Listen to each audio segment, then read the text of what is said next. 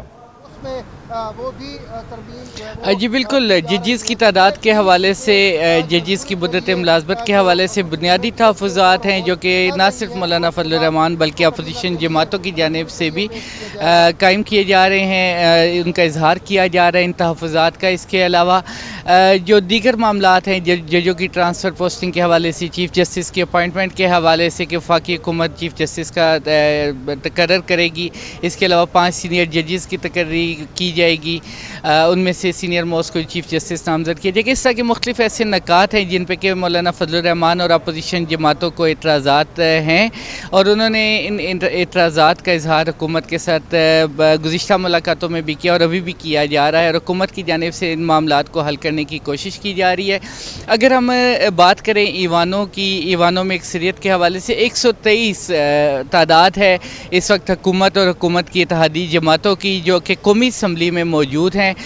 Saint میں 63 کے قریب اراکین ہیں جو کہ حکومت اور حکومت کی اتحادی جماعتوں کے ہیں، جو کہ اس وقت ایوان کا حصہ ہیں۔ اور اپوزیشن کی اگر ہم بات کریں تو اپوزیشن میں 100 تعداد ہے، اپوزیشن اور اپوزیشن کی اتحادی جماعتیں ان کے اراکین کی، جن میں کہ JUI بھی شامل ہے۔ اور اسی طرح اگر سینٹ کی بات کریں تو 23 کے قریب نشستیں ہیں اپوزیشن اور اپوزیشن کی حمایتی جماعتوں کی۔ تو اگر ہم کمپیریزن کی بات کریں تو قومی اسمبلی میں زیادہ مشکلات کا سامنا ہے، درپیش ہے اس وقت حکومت کو۔ سینٹ میں حکومت کے پاس عددی اکثریت جو ہے وہ کافی حد تک موجود ہے، اور اگر مولانا فضل الرحمان متفق ہو جاتے ہیں، حکومت کی حمایت کے لیے تیار ہو جاتے ہیں، تو سینٹ میں یہ تعداد 5 اراکین میں ان میں اضافہ ہو جائے گا، اور یہ تعداد بڑھ کے 63 کے بعد اس میں 5 مزید اراکین جو کہ JUI کے ہوں گے وہ شامل ہو جائیں گے، اور حکومت مطلوبہ جو اکثریت ہے، مطلوبہ ووٹ ہیں، وہ سینٹ سے آرام سے حاصل کر لے گی۔ لیکن قومی اسمبلی میں مسائل کا سامنا ہے حکومت کو، کیونکہ قومی اسمبلی میں 123